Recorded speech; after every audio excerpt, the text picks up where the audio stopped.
اور اب کچھ خبریں کاروباری دنیا سے۔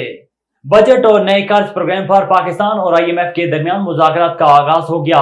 ذرائع وزارت خزانہ کے مطابق مذاکرات کے لیے عالمی مالیاتی فنڈ کا وفد وزارت خزانہ پہنچا۔ آئی ایم ایف مشن اور وزارت خزانہ حکام کے درمیان تعارفی سیشن ہوگا۔ پاکستان کی معاشی ٹیم کی قیادت وزیر خزانہ محمد اورنگزیب، جبکہ عالمی مالیاتی فنڈ کے وفد کی قیادت مشن چیف نیتن پورٹر نے کی۔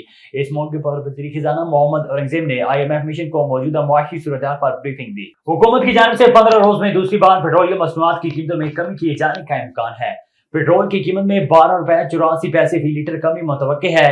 وزارت پیٹرولیم ذرائع نے بتایا کہ عالمی سطح پر پیٹرول کی قیمت میں $7.26 فی بیرل کی کمی ہوئی، جس کے بعد عالمی سطح پر پیٹرول کی قیمت $98.99 فی بیرل کی سطح پر آ گئی ہے۔ اسی طرح ڈیزل کی قیمت میں $8.30 فی لیٹر کمی کا امکان ظاہر کیا جا رہا ہے۔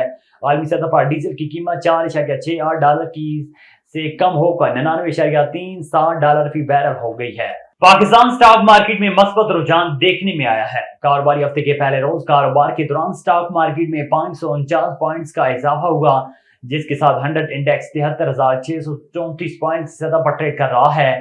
گزشتہ کاروباری ہفتے کے آخری روز سٹاک مارکیٹ میں 100 انڈیکس 73,000 سے زائد پوائنٹس پر بند ہوا تھا۔